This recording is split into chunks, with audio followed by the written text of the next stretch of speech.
Donc, bon matin à tous, en ce beau dimanche matin ensoleillé. J'espère que vous êtes joyeux d'être ici présents. Moi, c'est le cas. Donc, on veut louer notre grand Dieu ce matin. On a un témoignage, on va avoir un beau dimanche matin ensemble. Donc, je vous rappelle, si vous êtes de passage, si vous êtes invité, si c'est une première fois pour vous, à la sortie, il y a un cadeau qui vous est réservé. Donc, n'hésitez pas à le demander à la fin. Et puis, si vous n'y avez pas pensé, je vous invite à éteindre votre cellulaire pour éviter de distraire là, dans ce dimanche matin-là. Donc, je vous invite à vous lever au son de la musique. Si vous avez des problèmes, des choses qui remplissent votre esprit. J'ai pas fini mon bois de chauffage, mon char est brisé, ou des problèmes de santé. Des fois, c'est des petits problèmes, des fois, c'est des gros problèmes. Mais je vous invite d'essayer de mettre ça de côté, mais pas juste de les mettre de côté, de les donner à Dieu. Puis on va le chanter dans le premier chant. Fait que je vous invite c'est dur à se rappeler que Dieu est au contrôle, puis Dieu est vraiment tout-puissant et capable de nous aider à travers ça. Donc, je vous invite à vous lever au son de la musique et puis on va le chanter dans le premier chant.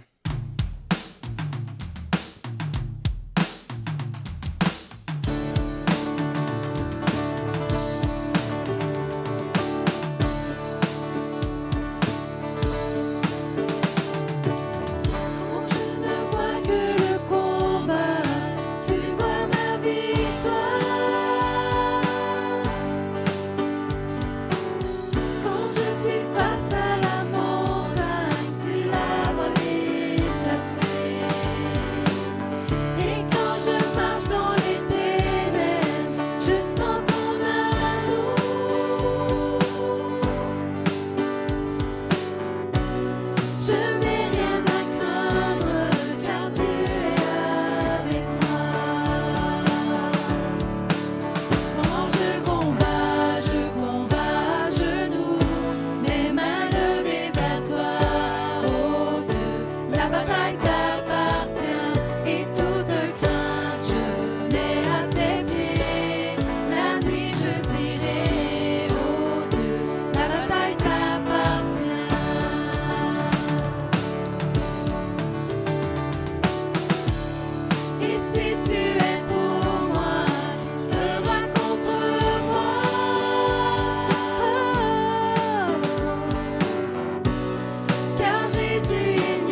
te remercier encore une fois pour le fait qu'on puisse se rassembler encore en toute liberté, ce qui n'est pas le cas dans plusieurs endroits du monde, Seigneur. On veut te remercier pour tout ce que tu fais en abondance. Comme on a chanté dans le premier chant, on veut remettre à tes pieds nos inquiétudes, Seigneur, nos problèmes. Des fois, on sait qu'on n'a aucun pouvoir sur ces événements-là, Seigneur. Et puis, toi seul peux nous aider à passer par-dessus, à accepter ou à régler le problème, Seigneur, en question. On veut te louer en Église ce matin. On veut faire monter à toi des louanges parce que les raisons de te louer sont nombreuses, Seigneur. On veut te prier de mettre ta main sur ce dimanche. Parle à nos cœurs à travers le témoignage de David et Esther, à travers le message, la parole des chants. Et on veut te louer justement par nos chants, par le temps passé entre frères et sœurs, Seigneur, par nos offrandes aussi. On veut te remercier parce que tu es fidèle à travers ce côté-là aussi. Donne-nous la sagesse de bien utiliser cet argent. Amen.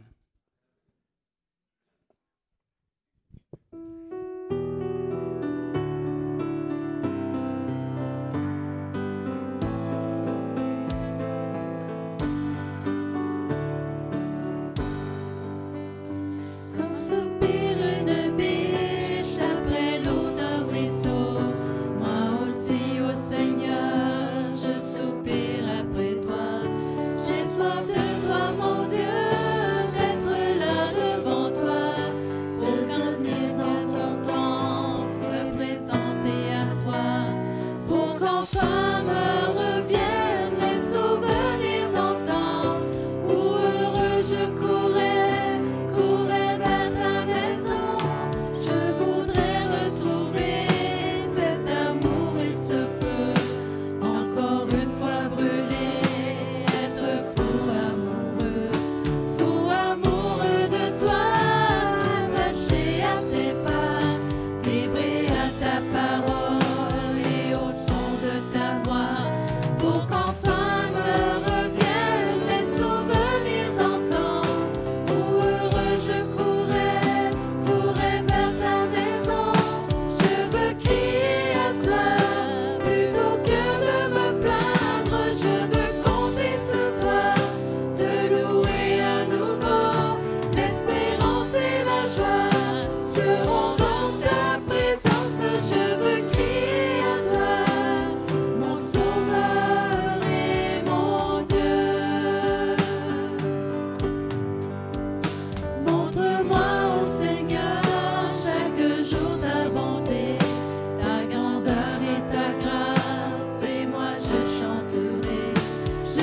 présenter nos deux acolytes qui vont donner leur témoignage.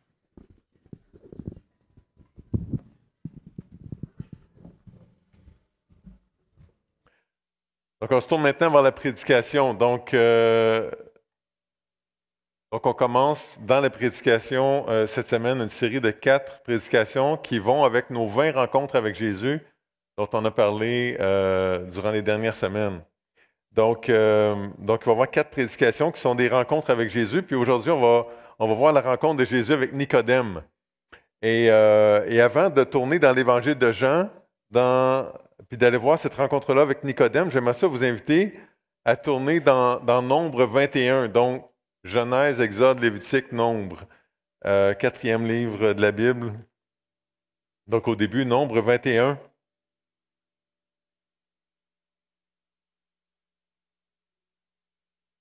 On va lire les versets 4 à 9. Parce que dans son échange avec Nicodème, Jésus va parler de ça, va faire référence à cet événement-là. J'aime à dire que le livre des Nombres, c'est le livre du chiolage. On voit ça en répétition. Et donc, Nombre 21, à partir du verset 4. Il partit de la montagne de Hor par le chemin de la mer Rouge pour contourner le pays d'Édom. Le peuple s'impatienta en route et parla contre Dieu et contre Moïse. Pourquoi nous avez-vous fait monter hors d'Égypte? Pour que nous mourions dans le désert? Car il n'y a point de pain, il n'y a point d'eau, et notre âme est dégoûtée de cette misérable nourriture, la manne. Alors l'Éternel envoya contre le peuple des serpents brûlants. Ils mordirent le peuple et il mourut beaucoup de gens en Israël. Le peuple vint à Moïse et dit, « Nous avons péché, car nous avons parlé contre l'Éternel et contre toi. Prie l'Éternel afin qu'il éloigne de nous ces serpents. » Moïse pria pour le peuple.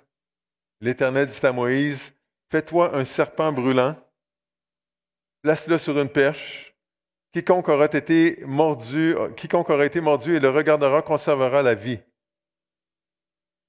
Alors Moïse fit un serpent d'airain en métal et le plaça sur une perche. Et quiconque avait été mordu par un serpent et regardait le serpent d'airain conservait la vie. On va revenir là-dessus tantôt, OK? Une histoire simple, une histoire frappante, bien connue des Juifs du temps de Jésus, certainement très bien connue de ceux qui étudiaient les Écritures, de ceux qui enseignaient les Écritures.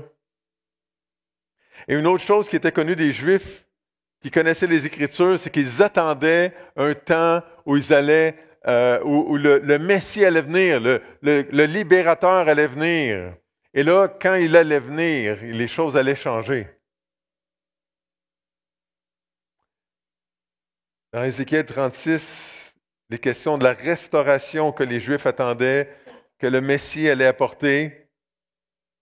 Donc on l'a sur la projection, « Je répandrai sur vous une eau pure, et vous serez purifiés. Je vous purifierai de toutes vos souillures et de toutes vos idoles. Je vous donnerai un cœur nouveau et je mettrai en vous un esprit nouveau. J'ôterai de votre corps le cœur de pierre et je vous donnerai un cœur de chair. Je mettrai mon esprit en vous et je ferai en sorte que vous suiviez mes ordonnances et que vous observiez et pratiquiez mes lois. » Donc, Ézéchiel 36, les versets 25 à 37, c'est quelque chose qui allait venir avec le Messie. Je vous invite à tourner avec moi dans Jean 3, donc dans l'Évangile de Jean au chapitre 3, pour regarder ensemble la rencontre entre Jésus et Nicodème. Ça se passe la nuit, dans le noir, en cachette un peu.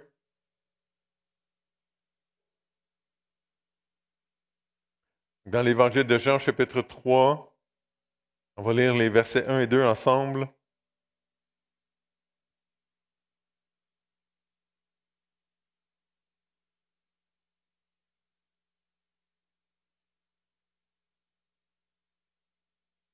Donc Jean 3, versets 1 et 2. « Mais il y eut un homme d'entre les pharisiens nommé Nicodème, un chef des Juifs.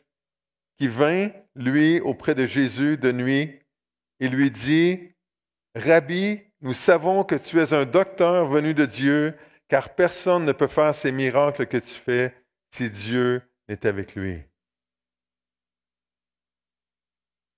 Donc Nicodème était un pharisien. Non seulement les pharisiens étudiaient la loi, non seulement ils l'enseignaient, non seulement ils cherchaient à l'appliquer de manière très stricte dans leur vie, ils surveillaient les autres pour être sûrs que les autres aussi appliquaient la loi.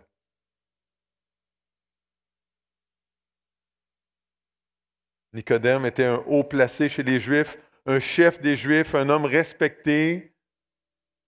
On l'espère, un homme respectable. On voit des indices de ça plus loin. C'est la première mention d'un pharisien dans l'évangile de Jean. Mais au chapitre précédent, Jésus a chassé les vendeurs du temple aux alentours de la fête de Pâques. Je vous garantis que les pharisiens, ils connaissaient c'était qui Jésus, là.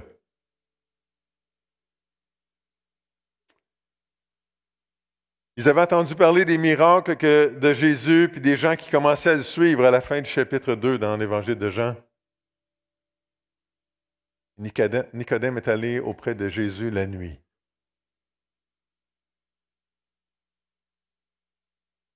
À cause de l'échange qui va suivre, je pense que Nicodème était ouvert à ce que Jésus avait à dire. Il ne voulait pas se faire voir avec lui. Peut-être que de se faire voir avec Jésus, ça aurait été, à cause de sa position à lui, ça aurait été comme d'endosser son message, puis il n'était pas prêt à faire ça encore. Il ne connaissait pas tant que ça. Peut-être qu'il avait peur de la réaction des autres pharisiens qui, eux autres, avaient déjà leur idée de fête sur Jésus.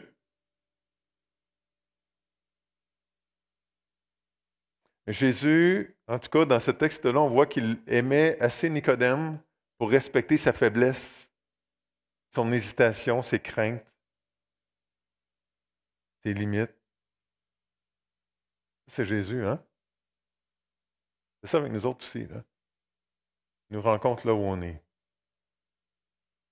Et dans les cultures du Moyen-Orient, on a tendance à dire des choses indirectement.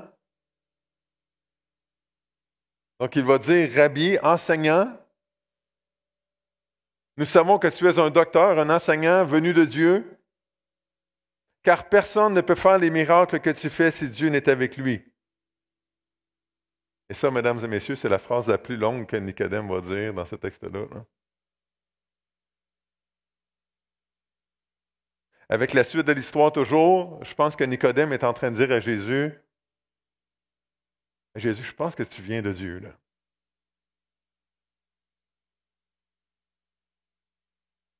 Jésus, tu m'intéresses. Tu piques ma curiosité. Parle-moi, Jésus. Dis-moi en plus sur toi. T'es qui, Jésus? Je pense que ça veut dire ça. Et là, Jésus accepte d'en dire plus à Nicodème. Des fois, on dit plus que le client demande. Là, je pense que Jésus en a dit plus qu'il a demandé. Là. Alors, Jésus va parler à Nicodème de lui-même, mais il va parler à Nicodème de Nicodème aussi. Et étrangement, peut-être, Jésus va mettre l'emphase sur la nouvelle naissance. La naissance d'en haut. C'est spécial à propos du grec, on peut traduire des deux manières. Naître de nouveau, puis naître d'en haut, c'est comme ça. Est-ce qu'il y a une partie de la conversation qui nous manque? Et est-ce que Nicodème a parlé de ça? Je ne sais pas. Ou est-ce que c'est parce que c'est si important la nouvelle naissance que Jésus en parle à Nicodème? En tout cas, c'est ça que Jésus va faire. Il va lui expliquer ce qu'il doit savoir sur la nouvelle naissance. Donc ce matin, on va voir ce que nous aussi, on doit savoir sur la nouvelle naissance. Je vais prier avant qu'on puisse aller plus loin.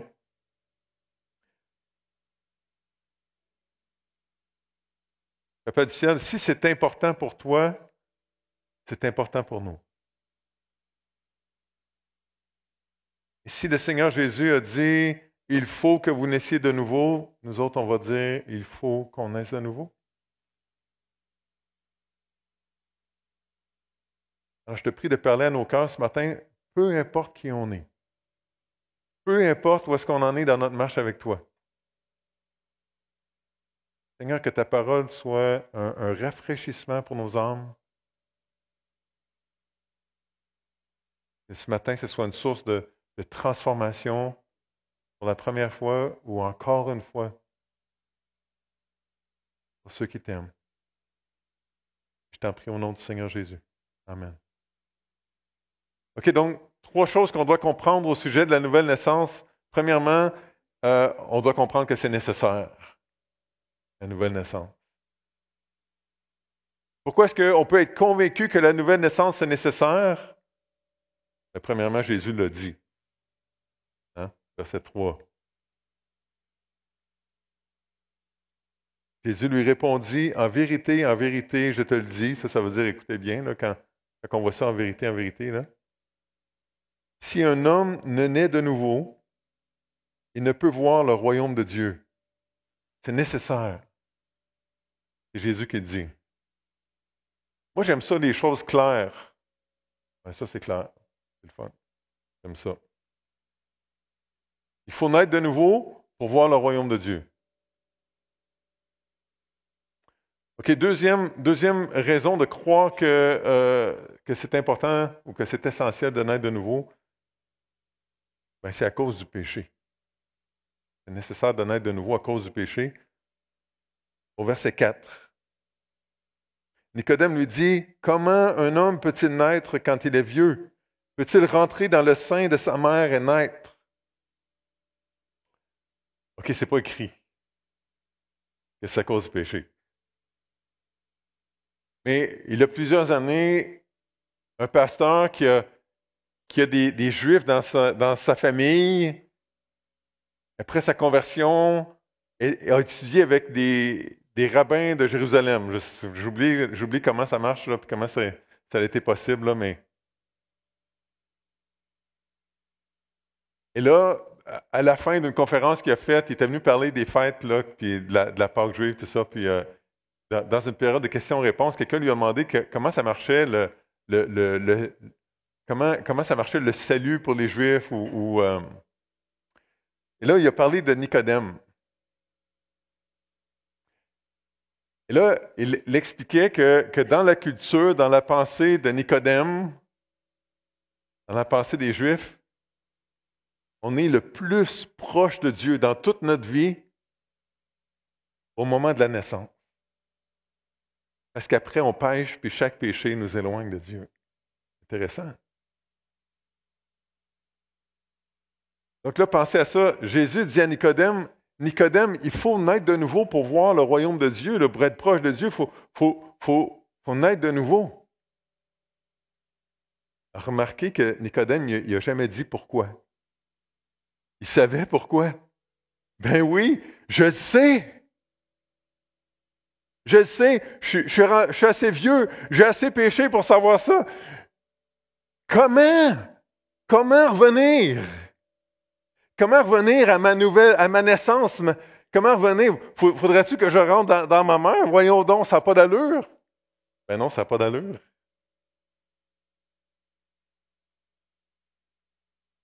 Jésus dit à Nicodème, il faut naître de nouveau.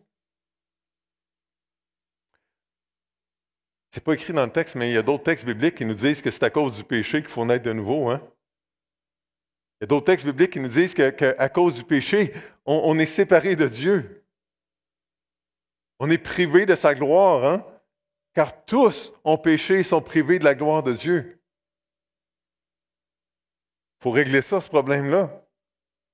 Si on veut être en relation avec Dieu, si on veut voir Dieu, ben oui, c'est sûr.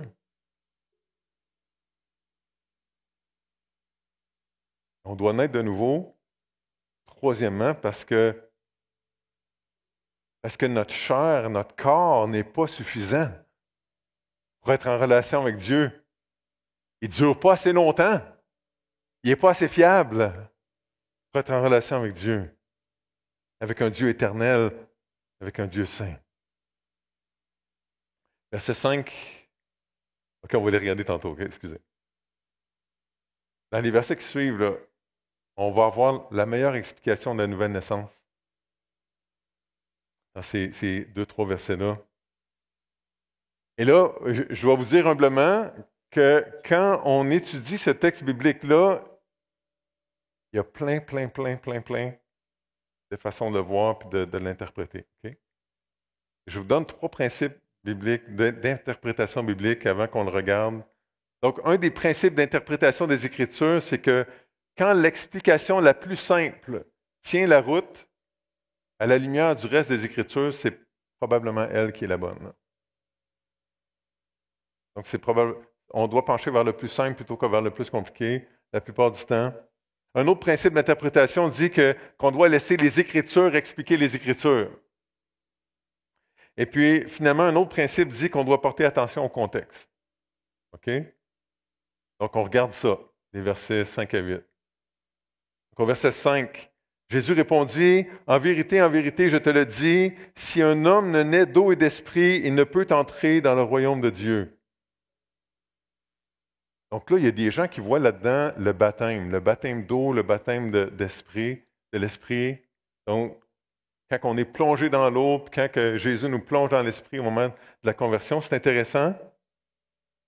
Mais est-ce que c'est possible que ce soit encore plus simple que ça? Je pense que oui. Au verset 6, ce qui est né de la chair est chair, et ce qui est né de l'esprit est esprit.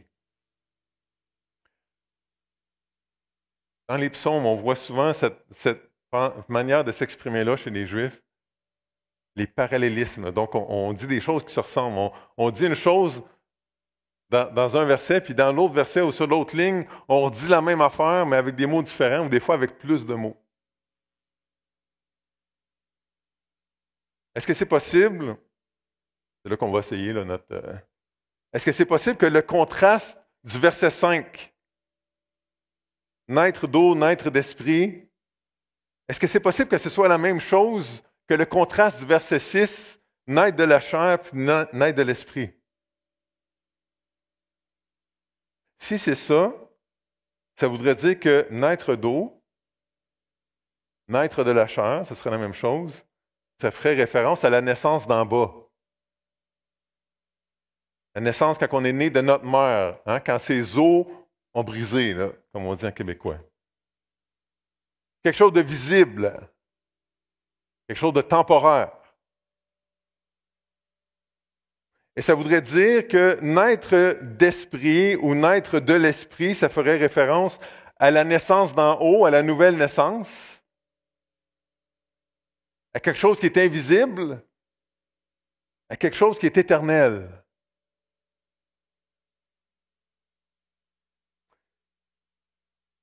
Je pense que c'est ça que ça veut dire. Jésus est en train de dire à Nicodème, Nicodème, il faut naître de nouveau, il faut que tu naisses d'en haut. Nicodème, ça passera pas par ta mère. Pas d'amène à ça? Ça passera pas par ta mère. Il y a quelque chose de surnaturel qui va se passer, d'un petit peu mystérieux. Au verset 7, ne t'étonne pas que je t'ai dit, il faut que vous naissiez de nouveau. Le vent souffle où il veut, et tu en entends le bruit, mais tu ne sais d'où il vient, ni où il va. Il en est ainsi de tout homme qui est né de l'Esprit. Chose de mystérieux là-dedans. En fait, pensez à ça. S'il faudrait retourner dans notre mer à chaque fois qu'on pêche, là, on serait toujours rendu là. Hein? Ça ne marche pas, ce n'est pas une bonne option. Mais Jésus est venu rendre possible un processus éternel et permanent pour gérer le péché.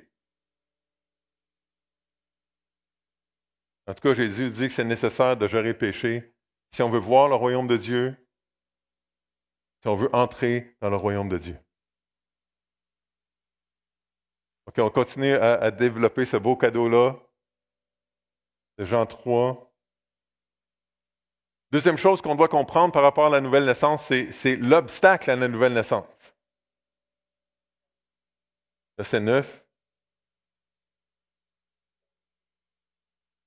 Nicodème lui dit, encore, hein, il ne comprend pas Nicodème. Là.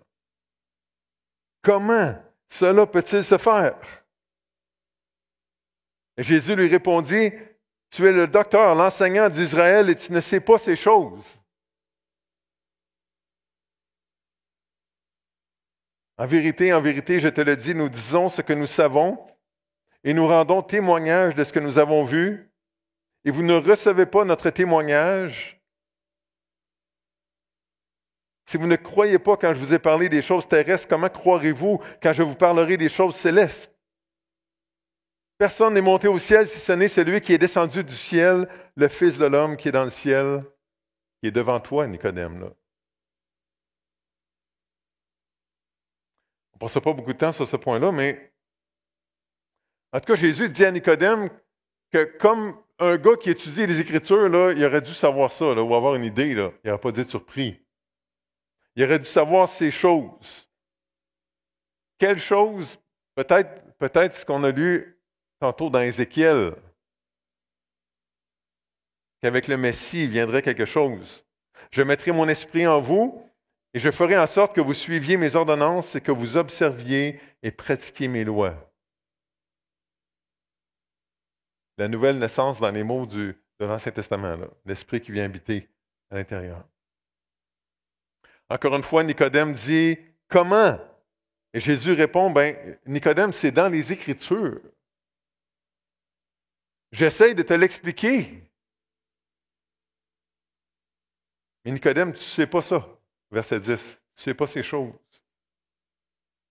En fait, toi et tes amis, vous ne savez pas trop, là, vous ne semblez pas avoir trop vu ça dans les Écritures. Et vous ne recevez pas notre témoignage. Au pluriel, j'aime ça. Jésus va dire, Jean va parler souvent de qu'est-ce qui rend témoignage de Jésus. Jean-Baptiste, le Père, les œuvres qu'il fait, tout ça. Donc Jésus dit au verset 11, Nicodème, vous ne recevez pas mon témoignage. Et si vous ne croyez pas quand je parle des choses matérielles, comment est-ce que vous allez me croire quand je vais parler des choses spirituelles, au verset 12? Puis au verset 13, Jésus dit, Nicodème, c'est moi qui est le mieux placé pour te parler des choses d'en haut. Parce que c'est de là que je viens. Tu n'as pas d'autre meilleure option que ça, Nicodème. Il faut que tu m'écoutes et que tu me crois. Hein? Le plus grand obstacle à la nouvelle naissance, c'est d'ignorer les Écritures. C'est d'ignorer ce que Jésus a dit. C'est d'ignorer ce qui vient d'en haut. Pour utiliser un gros mot, le plus grand obstacle à la nouvelle naissance, c'est de l'incrédulité. C'est de ne pas croire. Donc on va tout de suite au troisième point, la troisième chose qu'on doit comprendre au sujet de la nouvelle naissance, c'est le moyen de la nouvelle naissance, comment naître de nouveau. Si la nouvelle naissance est nécessaire et que le plus grand obstacle à la nouvelle naissance, c'est l'incrédulité, alors la nouvelle naissance doit avoir quelque chose à voir avec la foi, la confiance, le contraire de l'incrédulité. Au verset 14 et au verset 15, « Et comme Moïse éleva le serpent dans le désert, il faut de même que le Fils de l'homme soit élevé, afin que quiconque croit en lui ait la vie éternelle. » Donc, quand on revient à l'histoire du désert du début, les gens chialent après Moïse puis après Dieu. Dieu envoie un châtiment, une punition, des serpents qui les mordent, qui les font souffrir, qui les tuent. Ils vont voir Moïse, ils disent, « OK, Moïse, c'était pas chic là, ce qu'on a fait, là. Prie Dieu pour nous. » Et Moïse prie Dieu, et Dieu dit à Moïse, « Tu vas fabriquer un serpent, tu vas le mettre sur une perche, et tu vas dire aux gens de regarder le serpent, puis ceux qui vont regarder le serpent que tu as fait vont guérir. » Question. Vous êtes au temps de Moïse, vous avez chialé, vous êtes fait mordre par un serpent, vous êtes en train de souffrir, de mourir. Et là, Moïse dit, OK, là, ce que Dieu dit, tout le monde, c'est de regarder le serpent pour être guéri. Comment vous réagissez? C'est niaiseux. Voyons donc, c'est trop facile. Et là, vous partez mourir dans votre coin, dans votre tente. Ou, moi je suis sûr que c'est arrivé, moi je suis sûr qu'il y a des gens qui ont fait ça. Ou, vous regardez le serpent, vous êtes guéri. Une autre question, c'est, est-ce que c'est le serpent qui guérissait les gens? Le serpent en métal que Moïse avait fait, là? Mais non, c'est Dieu. Est-ce que Dieu savait qu'est-ce qu'il y avait dans le cœur des gens, leur foi? Ben oui, il savait. Mais pour leur bien, il leur donne une occasion, une manière très simple d'exprimer leur foi, de la manifester. Tu retournes, tu regardes le serpent. Dieu savait déjà qu'est-ce qu'il y avait à l'intérieur, là, mais il leur donne une manière simple de manifester leur foi, leur confiance en Dieu. Pareil comme avec Adam et Ève, hein? Si on y pense, une manière très simple pour Adam et Ève de manifester leur amour pour Dieu, leur confiance en lui. Tu ne manges pas du fruit d'un arbre.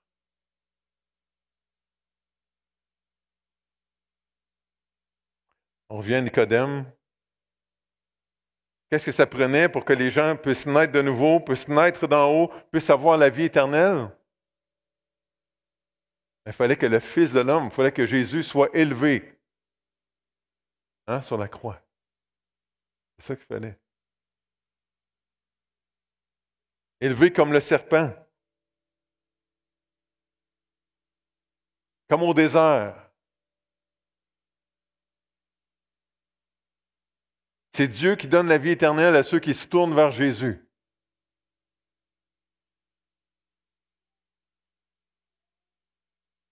La parole de Dieu dit que tout le monde, sans exception, est mourant et souffrant à cause du péché. Sans exception. La parole de Dieu dit aussi que ceux qui croient en Jésus, ils ont la vie éternelle. C'est ça que Jésus dit au verset 15, en tout cas. Il faut de même que le Fils de l'homme soit élevé, afin que quiconque croit en lui ait la vie éternelle. On obtient la nouvelle naissance, la naissance d'en haut,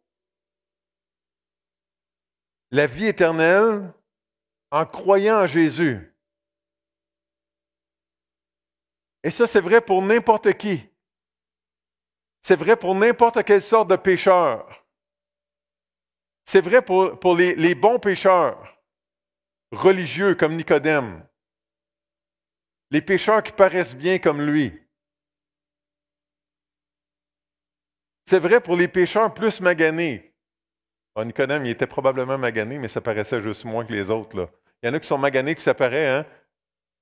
Mais eux autres aussi peuvent naître de nouveau, naître d'en haut, en croyant en Jésus. C'est vrai pour n'importe quelle sorte de pécheur.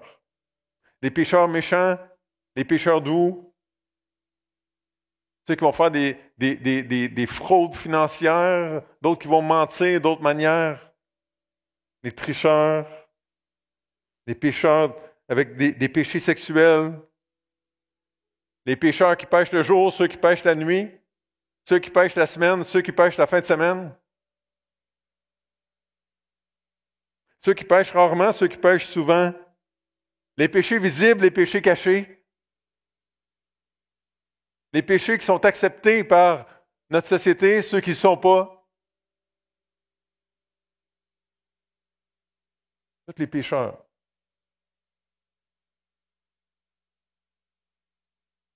Peuvent mettre leur foi dans le Fils de l'homme qui a été élevé, afin que quiconque croit en lui ait la vie éternelle. Quiconque, ça, c'est n'importe qui, là. Oui, mais c'est trop facile. C'est un peu nono. C'est la seule manière. Et c'est pas vrai que ça a été facile pour Jésus. Et si c'était compliqué et difficile, probablement que tu ne croirais pas quand même. Donc, on est de nouveau en croyant en Jésus. Et là, dans ce contexte-là, on lit le verset 16.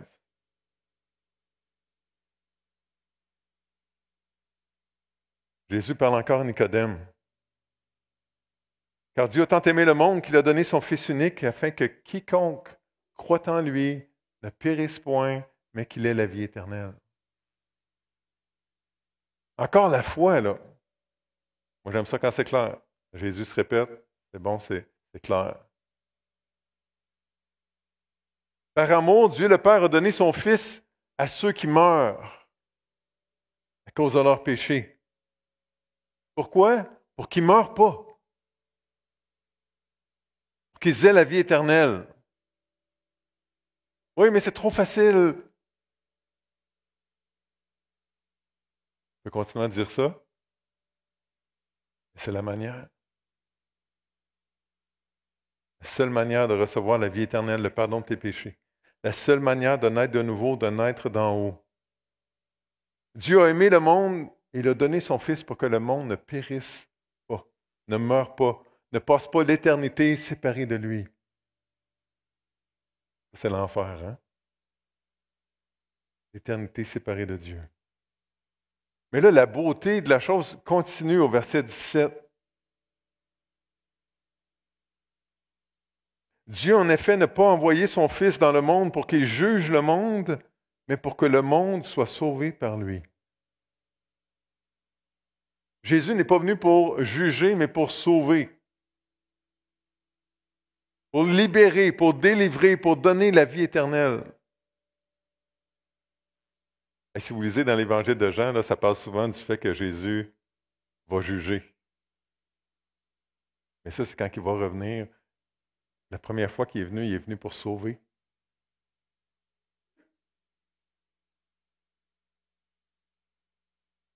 En fait, quand il était sur la terre, Jésus, puis maintenant encore, il n'avait pas besoin de juger tant que ça, d'une certaine manière, parce que, dans le fond, notre réaction de croire ou de ne pas croire en lui fait en sorte que la chose est déjà réglée. Verset 18 jusqu'au verset 21. Celui qui croit en lui n'est point jugé, mais celui qui ne croit pas est déjà jugé, parce qu'il n'a pas cru au nom du Fils unique de Dieu. Et ce jugement, c'est que la lumière étant venue dans le monde, les hommes ont préféré les ténèbres à la lumière, parce que leurs œuvres étaient mauvaises. Car quiconque fait le mal est la lumière et ne vient point à la lumière, de peur que ses œuvres ne soient dévoilées. Mais celui qui agit selon la vérité vient à la lumière afin que ses œuvres soient manifestées parce qu'elles sont faites en Dieu. Encore la foi, là. Il y a juste deux groupes de personnes. Il y a ceux qui croient en Jésus et ceux qui ne croient pas.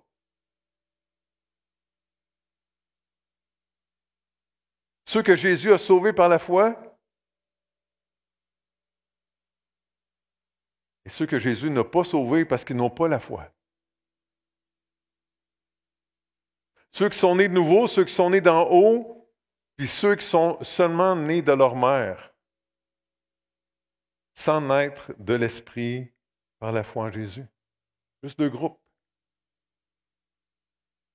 Ceux qui s'éloignent de la lumière, qui s'éloignent de la vérité parce qu'ils ont peur que leurs pensées et leurs actions soient révélées. Puis il y a ceux qui sont venus à la lumière.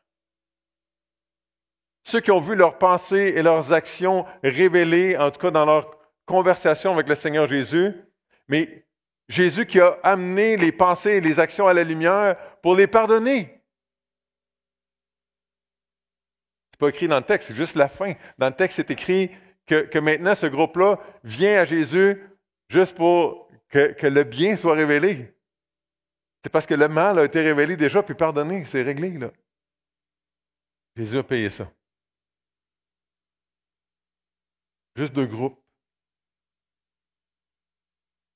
Plus loin dans l'Évangile de Jean, Jésus va dire la même chose en d'autres mots, dans Jean 5, 24.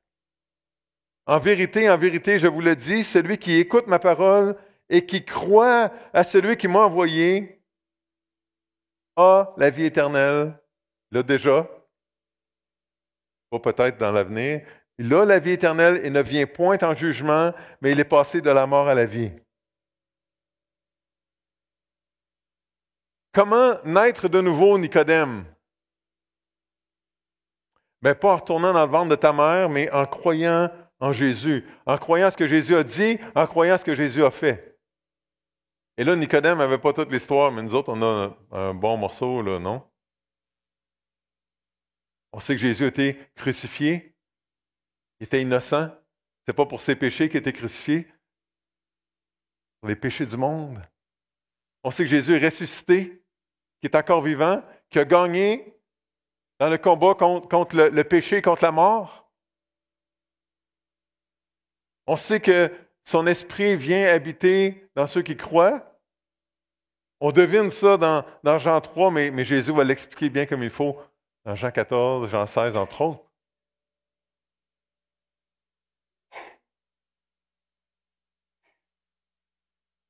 On est de nouveau en reconnaissant que c'est nécessaire, en combattant l'incrédulité puis en croyant en Jésus pour notre avenir puis notre présent.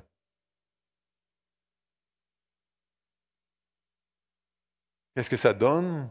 C'est quoi l'avantage de la nouvelle naissance? Ça donne la vie éternelle. Verset 15, verset 16. Une vie pas juste éternelle en durée. Ou est-ce qu'on vit pour toujours, en souffrant pour toujours, puis en ayant mal pour toujours? Non, non, non. Une vie de qualité divine, éternelle, à laquelle on goûte déjà maintenant à notre relation avec le Seigneur, mais un jour, ça va être parfait. Parce qu'on va être délivré de notre corps temporaire.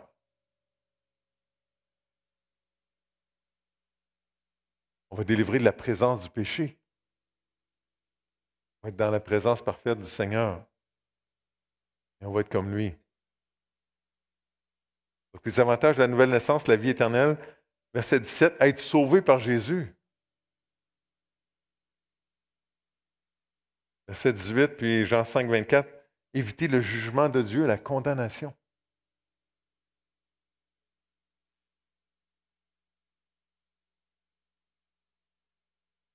Puis on arrive à la fin, puis on se dit, qu'est-ce qu'on fait avec ça? On est tous comme Nicodème. On a tous des informations, des choses auxquelles on croit. Tirées des Écritures ou pas.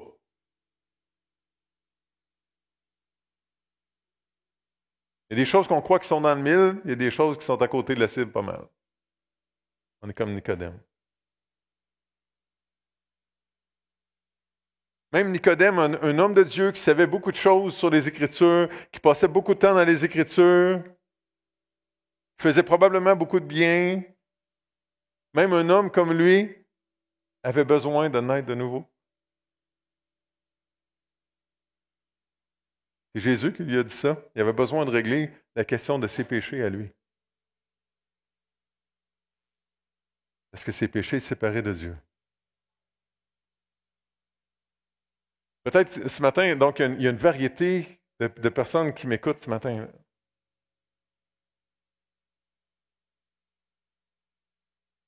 Si tu ne t'es pas converti en plaçant ta foi dans Jésus, là, si tu n'es pas né de nouveau, ça peut se régler ce matin. Jésus a dit, il faut que vous naissiez de nouveau. C'est essentiel pour voir le royaume de Dieu, pour rentrer dans le royaume de Dieu. Mais une fois que j'ai dit ça, que ça peut se régler ce matin, je pense aussi au fait que Jésus a dit, attention avant de t'engager.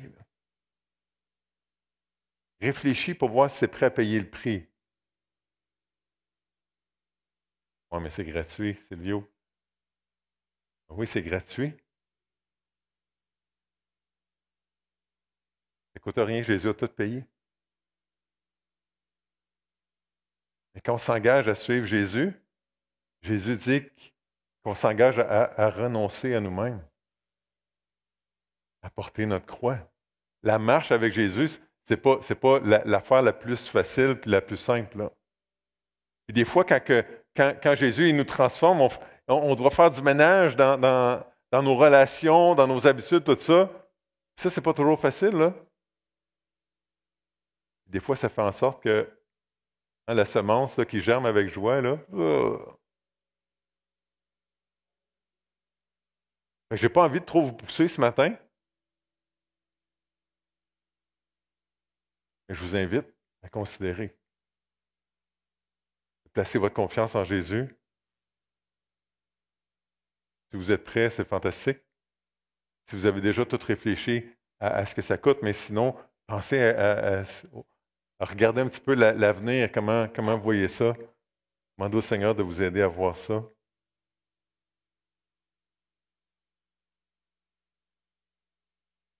Est-ce que de faire confiance à Dieu, de faire confiance à sa parole, de faire confiance à Jésus en recevant le salut gratuit, ça implique aussi lui faire confiance pour la marche ensuite. Chercher à lui obéir ensuite. Si ta foi en Jésus ne change rien dans ta vie, je ne sais pas ce que c'est, mais ce n'est pas la foi qui donne la vie éternelle, là.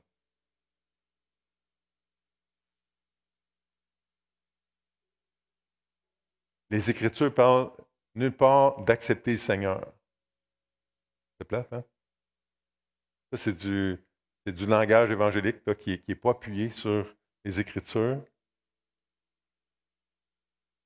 Ça dit de recevoir Jésus dans mon cœur, c'est romantique. Ça reflète mal la conversion puis la transformation qui suit. Les Écritures ne parlent certainement pas de faire une prière magique pour avoir la vie éternelle et continuer à vivre ma vie comme je la vivais avant. C'est certainement pas de ça que Jésus parlait avec Nicodème. Jésus a dit à Nicodème, si tu n'es pas né de nouveau par la foi en Jésus, tu ne verras pas le royaume de Dieu. Là. Et ce serait plate que personne ne remette en question la petite prière qui a été faite un jour s'il n'y a rien qui s'est passé ensuite. Là. Et ce matin, si tu es né de nouveau, c'est une occasion de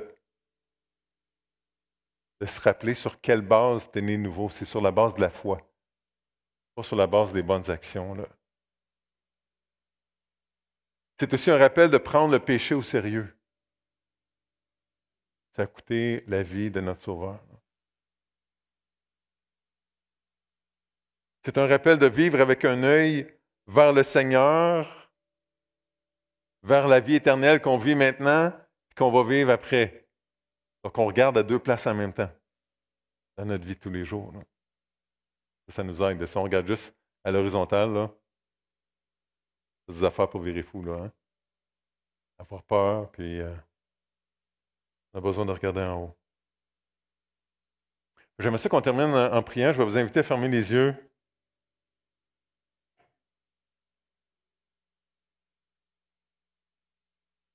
Et peut-être que ce matin, donc, la décision que tu as besoin de prendre, c'est de croire. De croire que Jésus peut et veut laver tes péchés, te donner la vie éternelle. Faire un miracle invisible à l'intérieur qui va produire des fruits qui vont être visibles plus tard. Donc peut-être que la décision, c'est de dire, oui, moi, je comprends que mes péchés me séparent du Dieu saint, puis que Jésus est mort sur la croix pour mes péchés, puis je veux que ça change. Je veux marcher après lui. Tu dis ça au Seigneur ce matin, si c'est là que tu es rendu. Peut-être que tu dis comme Nicodème, hey, moi, Jésus, je veux te connaître plus. Là. Tu m'intéresses, tu piques ma curiosité. Je comprends l'invitation ce matin, je ne suis pas sûr d'être rendu là, mais je vais réfléchir à ça, puis je vais regarder, voir. Je veux en savoir un petit peu plus, puis je vais réfléchir. Est-ce que ça va me coûter de suivre Jésus? C'est une bonne chose, là.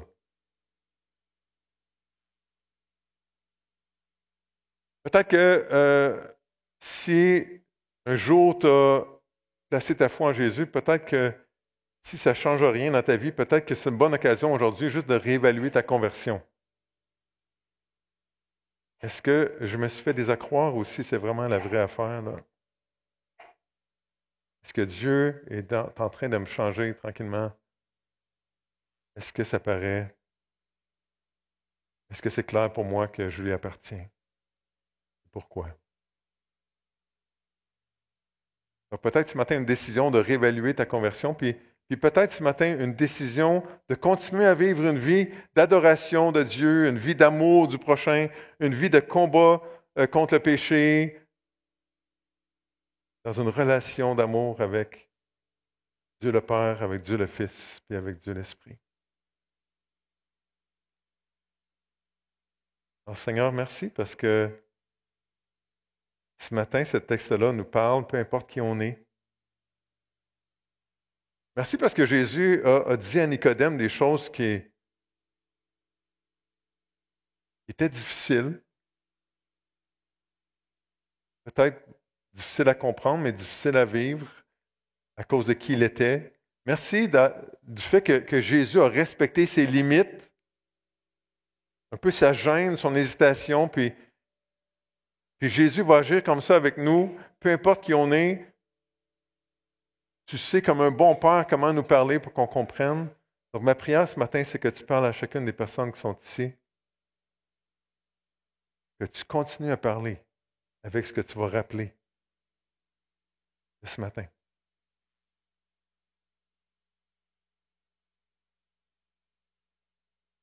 Seigneur, je crois que ta parole est vraie. Je crois que toi, tu es vivant. Donc, je crois que ce matin, ça a été utile pour ta gloire et pour notre édification d'ouvrir ce texte familier ensemble. Alors, je te prie d'agir dans nos cœurs au nom du Seigneur Jésus. Amen. Amen. Donc, j'invite Jacques et son équipe à s'avancer.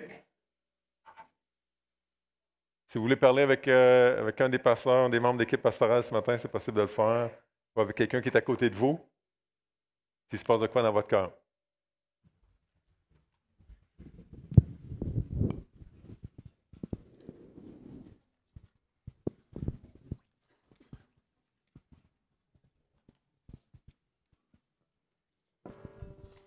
Merci beaucoup, Silvio, pour ce message sur la nouvelle naissance. Donc, pour ceux qui l'ont expérimenté, bien, le dernier chant, on peut le chanter avec reconnaissance. Donc, je vous invite à vous lever au son de la musique.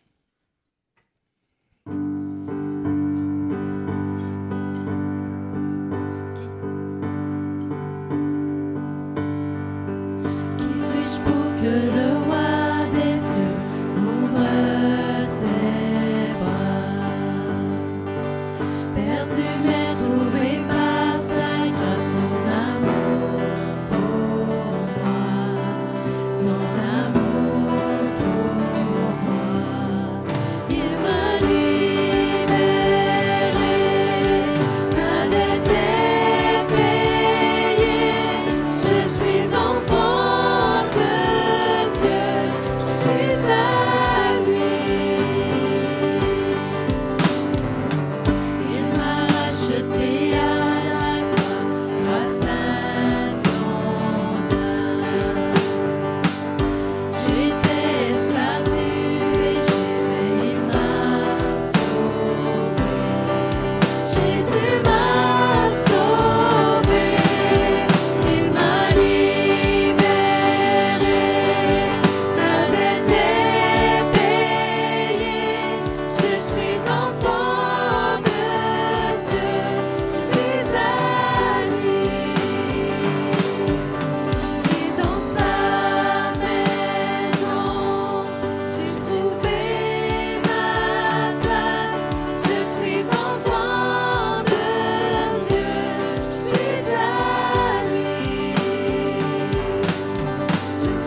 Silvio, peut-être pour des annonces.